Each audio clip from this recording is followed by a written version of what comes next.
Այսպիսով դատարանը ցելով կողմի հայտնի դիրքորոշումների ներկայացված քննարկվող հարցի ուսումնասիրության համատեքստում նաև ուսումնասիրելով եւ հաշվի առնելով գործունեությունը ղեկավարվելով քրեական դատավարության նոզգրքի 115-270-րդ հոդվածներով դատարանը որոշում է արձանագրային որոշում է մեղադրյալ Արսեն Լուկասյանի նկատմամբ ընտրված խափանմիջոց կալանքը փոփոխել եւ վերջինիս նկատմամբ կիրառել այլընտրանքային խափանմիջոցների համակցություն, այն է տնային կալանք,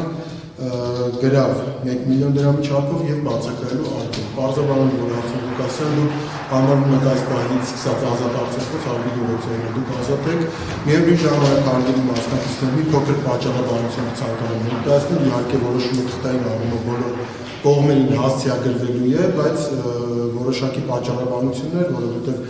բավականին երկար կողմերի իրենց տեսակետներ, անհամաձայնություններ հայտնեցին եւ իդեպ տնային կալանքի հետ զուգահեռ դատարանը սահմանափակումներ եթե նկատեցիք չնշեցի, այսինքն չի կիրառում սահմանափակումները զուտ ինքնին միայն տնային կալանք խափանման միջոց եւ այն վայրն է հանդիսանալու, որը որ դուք նշեցիք որպես ձեր բնակության վայր։ Ուրեմն հիմնավոր կասկածի հետ կապված թե պաշտպանության կողմը բավականին անհամաձայնություններ, նաև ենթադրյալ հանցանքի կամ հանցանքների դրդապատճառներին անդրադարձ կատարեց, դատարանը այս փուլում դատավարական զուտ կարձանագրի հետևյալը, որ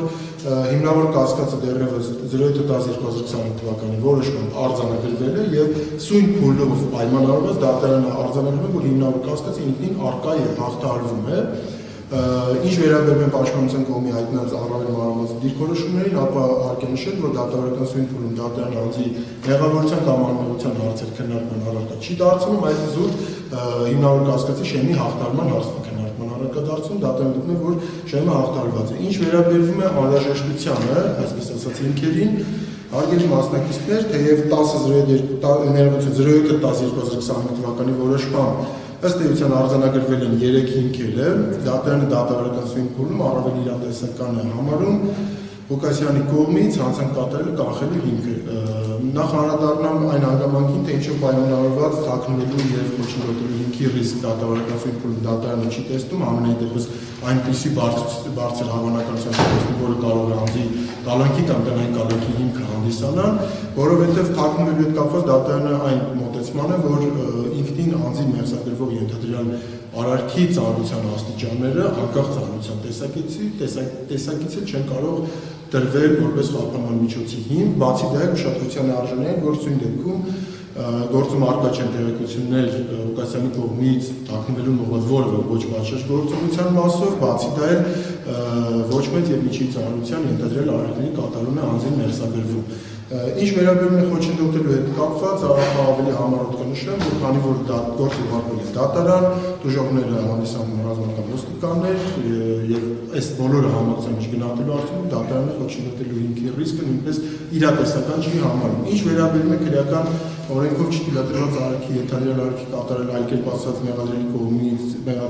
հանցանք կատարել կանխելուն, հարգելի մասնակիցներ, դատարանը նման դիրքորոշում արտահայտելիս հաշվի առնում վկայակոչած դատական ակտով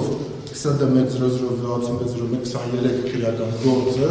եւ դատավարություն եւ այն որ անձը տվյալ գործով ունենալու մեղադրելի դատավարական կարգավիճակ, քանի որ քննարկման արդյունքում արդեն կողմերին էլ բարձ դարձավ, որ անձը ամեն դեպքում 117-րդ հոդվածով իհարկե օրինական ռեժիմի մեջ չի մտել, բայց շարունակել է մեղադրելի կարգավիճակ ունենալ եւ համակցության մեջ նաեւ հաշվի առնելով սույն վարույթով անձին մեղսադրվող ենթադրյալ արարքների բնույթը ենթադրյալ կատարման եղանակը դատարանը միայն այս հիմքն է իրատեսական համարում եւ այս հիմքով էլ պայմանավորված դատարանը գտնում է որ տնային կալանքը եւ իհարկե համակցված երկու մյուս այլընտրանքային խափանմիջոցներ լիարժեք զոր կլինեն ապահովել անձի պատշաճ վարքագիծը։ Հարգելի մասնակիցներ, այսքանը հիմք ընդունեք ըստ էության կարծես թե ոնց որ հնարավորինս, եւ մի քանի հանգամանք է ներողություն նշեմ, հարգելի մասնակիցներ, բժշկական դատարանը նաև հաշվի առնում նման եզրահանգումներ կատարելիս դատարանը հաշվի առնում այն, որ անձը ունի մշտական բնակության վայր, բացի դա ունի ակնհայտորեն ունի առողջական խնդիրներ եւ հենց այս առողջական խնդիրների որպես շարունակություն այն որ կիրառված է տնային կալանք, դա չի նշանակում, որ դուք զրկվելու եք ձեր նախընտրած վայրում, Հայաստանի Հանրապետության շրջանում, ձեր բուժումը ստանալուց, բայց նման եղանակով ձեր պաշտպանին ես կխնդրեմ իրավական առումով ավելի մանրամասն, ձեզ սա պարզաբանենք հետագայում էլ, եթե կունենաք որևէ իրավիճակ, որ անապահ բուժօգնության կամ ընթացիկ թեկուզ բուժօգնության խնդիր ունեք, ձեր պաշտպանների միջոցով դատարանին տեղեկացրեք, որ այսինչ օր, այսինչ ժամին պետք է այցելեք, այսինչ բուժհաստատություն բուժման նպատակով, դատարանը ի սկզբանե ասում, որևէ խնդիր չի տեսնել այդ մասում, հաշվի առնելով ձեր առողջականի վերաբերյալ տրամադրված տեղեկությունները։ Ըստ էության փորձեցի հնարավորինս մանրամասն ներկայացնել պատճառաբանություն, եթե որևէ բանը չնշեցի, հաստատապես կողմերին նշեմ, որ պարզաբանում, որ հաստատության որոշմամբ դա նշվելու է կողմերի հասցեալի։ Հարգելի մասնակիցներ, հիմք ընդունելով պաշտպանների կողմից ներկայացրած միջնորդությունը դատական նիստի հետաձգման հետ կապված, ինչ արդեն իսկ քննարկվել է որոշվել է, ասեք հարգելի որոշման։ Ես չգիտեմ, ես կապել եմ հանձնաժողովային մամիտ, բայց դուք ստացել եք հանձնաժողովայինից ուսում, որովհետև պետք է պրոցես հասցեալդրված լինի, կամ ես հասցեալդրված չկարող եմ, հիմա արձանագրել, որ այս ոնց կազմակերպենք իր դատաբժշկական փորձակցություն, ինքը պետք է ստացիոնար լինի որևէ հիվանդանոց, հետազոտություն։ Շատ տեսեք, գրություն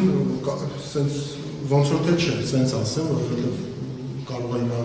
ավելի մանրամասն թերթել պարզվի գրություն կա, բայց եթե փորձակնության նշանային ներկայանալ հետ կապված խնդիր կա, դատարանի կազմը նման իրավիճակներում մշտապես փորձագետների հետ կապի մեջ է լինում, օրը ժամը նախապես պայմանավորվում ենք ու այդ մասով ըստ էության դա կազմակերպվում է ցանկացած իրավիճակում, կանանք, տնային կանանք եւ այլ խափան միջոցներ։ Դատարանի կազմը փորձագետների հետ մենք պետք է կապվենք, հասկանանք ինչ փուլում է ու ինչ ունենք անելու, ըստ այդմ կորոշենք, լավ հետագա կատարվի, կազմակերպվի դա ասենց ասեմ։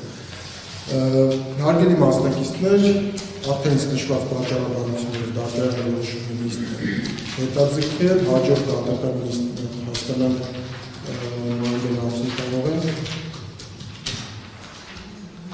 Նոյեմբերի 24-ին ժամը 16:30 դեկտեմբերի 8-ին չէ։ Լավ, այդ դեպքում Իշտացիք մինչև նոյեմբերի 24-ից իսկ ծանոթ վիճակը, մի հատ փորձենք նոյեմբերի 19-ի ժամը 16:30, ում հարմար չի ընտրում տոկարը։ 19-ի ժամը 16:30։ Մի հատ նայեք ձեր գրաֆիկը 16:00 նիստում եք, չէ սպասեք այդ օրերին։ Դե ուրեմն դեկտեմբերի 8-ից հետո նշանակեք։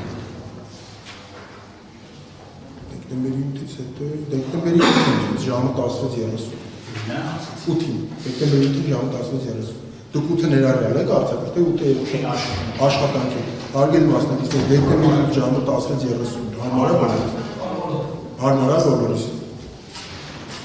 Եթե հարմար է, հարգելի մասնակիցներ, հիմք ընդունելով նշված պարզաբանումները եւ պարզաբանում, որ բոլորը հավարվել բաժիշկ ծանուցված, ծանուցում են որևէ կողմի չի ուղարկում, հիմա ես ձեզ դատական նիստով, իսկ եթե հարգելի ռազմական ոստիկանության աշխատակիցներ խնդիր կունենաք թեկուզ հետագայում ծառայության վայրից գալու հետ կապված, խնդրում դատարանի կազմի տեղեկացրեք, որ խնդիր կա, այդ գրավոր ծանուցում եք ուղարկի, որ ծառայության հետ կապված խնդիր չունենաք, լավ, այսքանը շնորհակալություն բոլորիս, տեսություն։